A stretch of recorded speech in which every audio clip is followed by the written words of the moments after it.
RAM veut dire en anglais Random Access Memory, un type de mémoire qui équipe tout ordinateur et qui permet de stocker des informations d'une manière temporaire ou bien provisoire. L'avantage principal de la RAM, bien sûr, c'est sa capacité de lecture très rapide par rapport au disque dur et qui permet aussi une utilisation fluide de votre ordinateur. Quand l'ordinateur s'éteint, bien sûr, la RAM se vide. Et pour cela, on dit que c'est une mémoire volatile.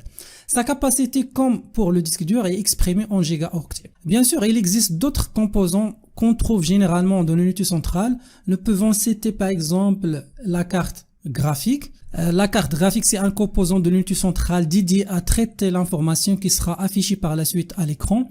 C'est-à-dire tout ce que vous voyez sur votre écran, les images, les vidéos, les fenêtres, le bureau, les jeux 3D sont affichés avec la carte graphique. Le principal constructeur actuel dans le marché de cartes graphiques est l'entreprise Nvidia. Sa puissance ou bien la performance de la carte graphique est exprimée en gigahertz. Il existe aussi le lecteur DVD et CD. C'est un lecteur de disque optique utilisé pour lire ou graver les données numériques sur des DVD. Les ordinateurs actuels ne disposent pas de ce composant. Aussi, nous pouvons citer la carte son, c'est un élément de l'ordinateur permettant de gérer les entrées-sorties sonores de l'ordinateur. Actuellement, les cartes mères possèdent une carte son intégrée, comme le cas de cette carte mère.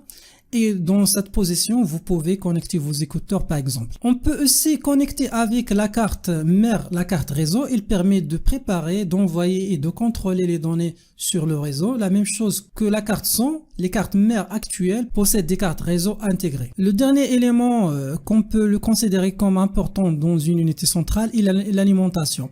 Il fournit du courant électrique à l'ensemble des composants de l'ordinateur.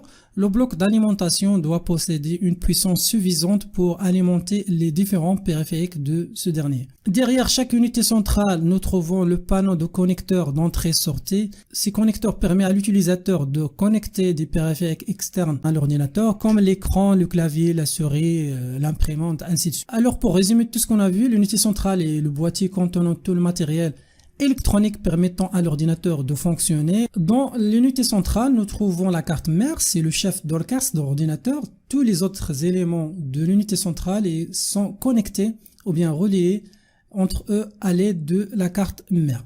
Aussi, nous pouvons citer le processeur. Comme on a dit, le processeur, c'est le cerveau de l'ordinateur. C'est lui qui gère tous les calculs binaires et qui agit quand on clique, on ouvre un document ou quand on enregistre. Sa puissance est exprimée toujours en gigahertz. On a vu aussi le disque dur qui permet de stocker les données d'une manière permanente à l'intérieur de l'unité centrale. Sa capacité est mesurée à l'aide de gigaoctets, téraoctets.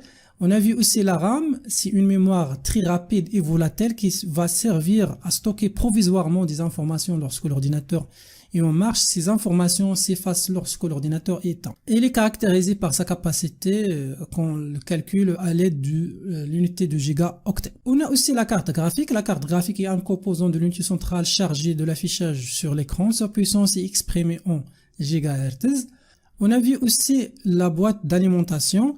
C'est la centrale électrique de l'ordinateur. Elle permet d'alimenter chaque élément de l'unité centrale. La dernière chose, c'est derrière chaque unité centrale, nous trouvons ce qu'on appelle les connecteurs qui permettent de connecter le son, le réseau, les connecteurs d'entrée-sortie et aussi les périphériques. Maintenant, je vais passer à l'autre partie de l'ordinateur ou bien de la partie matérielle, les périphériques.